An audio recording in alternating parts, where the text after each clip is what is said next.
कि भाई ने बनाया जायंट फ्लैग।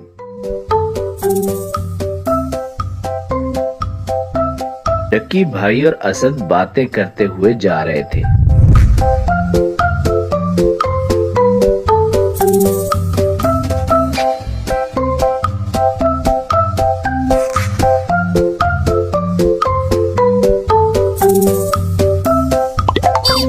अबे यार, ऐसे तो 14 अगस्त आने में कुछ ही दिन रह गए हैं भाई। मैं सोच रहा हूँ इस बार 14 अगस्त का प्लान कुछ स्पेशल होना चाहिए भाई, कुछ जरा हटके होना चाहिए भाई। ऐसा शुगल मेला होना चाहिए कि मुकाबला हम ही जीते भाई। तभी उन्हें सामने बगैर साइलेंसर के एक बाइक आती दिखाई दी।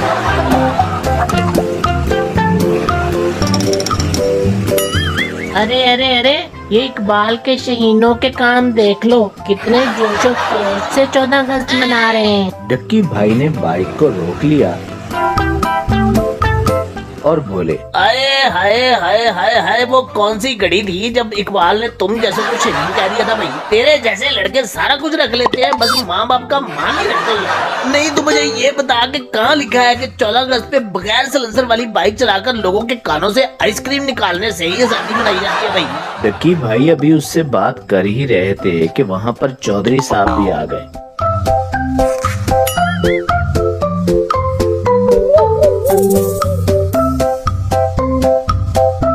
कहते हैं डक्की पुत्र, की रोला चल रहा है। बस चौधरी साहब, इस चुचुंदर की तबीयत साफ कर रहा हूँ यार। अभी इसको कैप्सूल देता हूँ मैं बड़े लेवल का।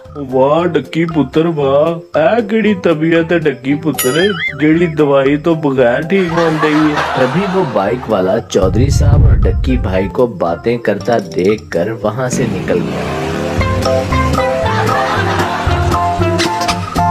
बाइक का शोर सुनकर चौधरी साहब बोले, फिटे मुंह, ये बाइक का फटा स्पीकर सुन सुन कर 14 अगस्त तक कानों का सत्यानाश हो जाना है।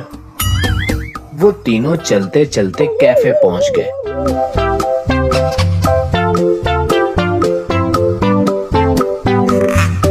और वहां बैठ गए।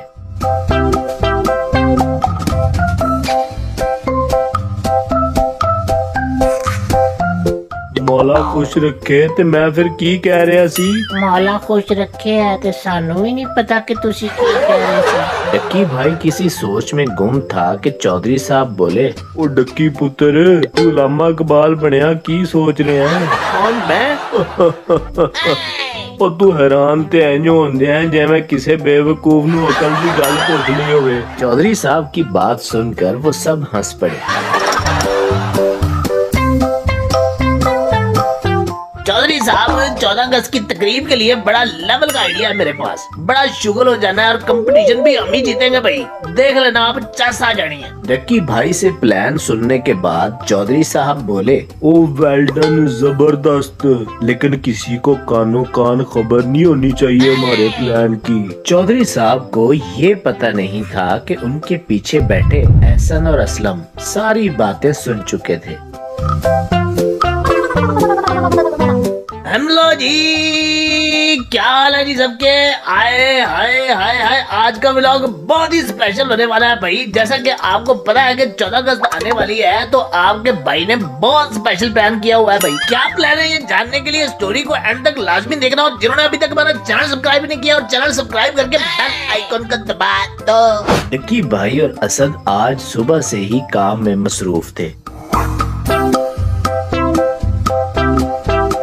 अबे यार असद, आज रोटी नहीं खाई क्या? मेरे यार जल्दी जल्दी काम खत्म करना है, फटाफट हाथ चलाओ भाई। अरे उस्ताद, तू फिक्र ही न कर, आज सारा काम खत्म हो जाएगा इंशाल्लाह। तू वो कैंची पकड़ा मुझे जल्दी से। दूसरी तरफ एहसन और असलम ने सारा प्लान अपने गांव के सरदार को जाकर बता दिया, जिसे सुनने के बाद वो बोला, शाबाश जवानों, ऐसे ही उन पर नजर रखो। इस बार मुकाबला हर हाल में हमने जीतना है। सरदार साहब, अब आगे क्या करना है? तुम लोगों का अगला काम है उनका झंडा चुराना, लेकिन उस झंडे को चोरी करते वक्त कोई और झंडा उसकी जगह पे रख देना। लेकिन वो किस लिए सरदार साहब? मैं चाहता हूँ कि उन्हें तकरीब में आकर ही पता चले कि झंडा चोरी हो चुका है। वाह भाई वाह, मजा आ गया प्लान सुनकर सरदार साहब। ना ना ना, असली मजा तो तब आएगा जब तकरीब में चौधरी और उनके चमचों के मुंह खुले के खुले रह जाएंगे। शाम हुई तो डक्की भाई और असद काम से थक हार के बड़े मजे से सो रहे थे।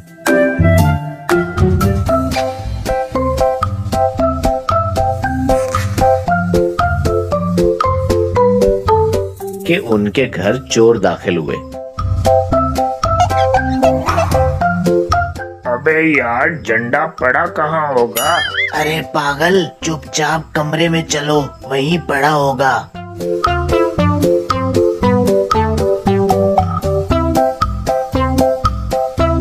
उन्हें कमरे में टेबल पे रखा झंडा मिल गया था।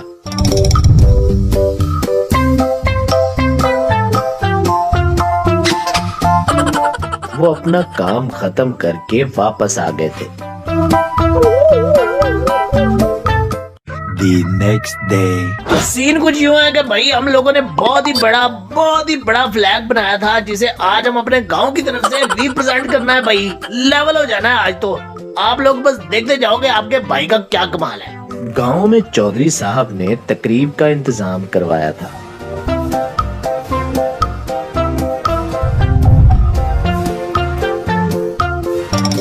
सब लोग आ चुके थे। डक्की भाई भी हाथ में फोल्ड किया फ्लैग पकड़े खड़े थे। और डक्की पुत्र की सूरत हाल है। हौसला रखें चौधरी साहब, हमारे जैसा फ्लैग कोई भी नहीं बना सकता भाई। लेवल का शुगल होगा भाई। लोग स्टेज पर आकर अपने अपने गांव को रिप्रेजेंट कर रहे थे।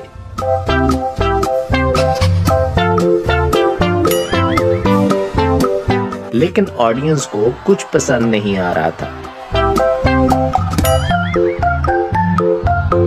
अब बारी आ चुकी थी सरदार साहब के चमचों की। प्यारी ऑडियंस, आज हम आप लोगों को एक शाहकार दिखाएंगे। ये फ्लैग बहुत बड़ा है और हमने इसको बड़ी मेहनत से बनाया है। जब फ्लैग को खोलकर लोगों को दिखाया गया तो वो फ्लैग की बजाय ग्रीन और व्हाइट एक खाली कपड़ा था।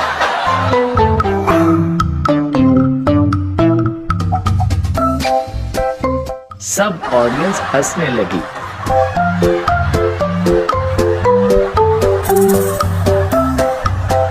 ओए बगैर तो जलील करा देता जे। ऑडियंस अभी तक हंस रही थी।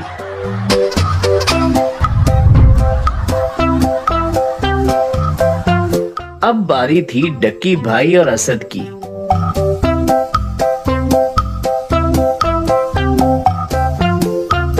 आए हाय, तो मेरी प्यारी ऑडियंस, आपका भाई डक्की भाई एक शानदार फ्लैग लेकर हाजिर है भाई। असद और डक्की भाई ने फोल्ड किया हुआ फ्लैग खोलकर जब ऑडियंस को दिखाया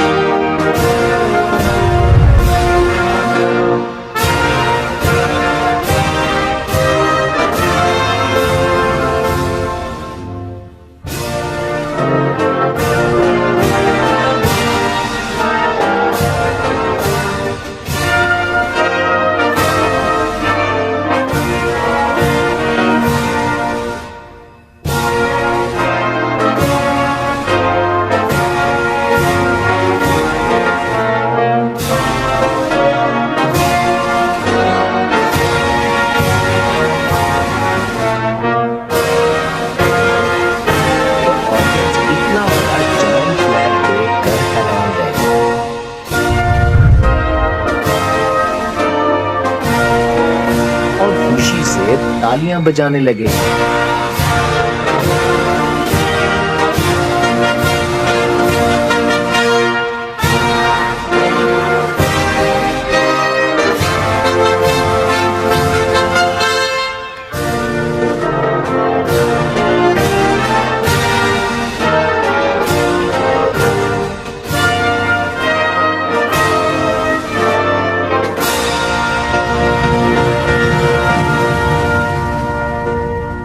तकरीब खत्म होने के बाद डक्की भाई और असद सरदार के पास आए।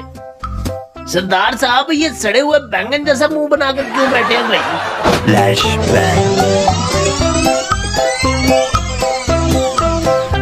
एहसन और असलम छुपकर खड़े बातें कर रहे थे। कुछ समझ नहीं आ रहा कि डक्की भाई का झंडा कैसे चुराया जाए। परेशान क्यों होता है, कोई जुगाड़ लगा लेते हैं। डक्की भाई उनके पीछे खड़े सारी बातें सुन चुके थे।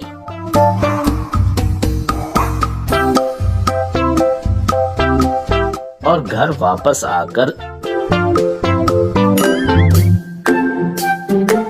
असली फ्लैग की जगह एक ग्रीन वाइट कपड़ा फोल्ड करके रख दिया, जो बाहर से देखने में बिल्कुल एक फ्लैग लग रहा था।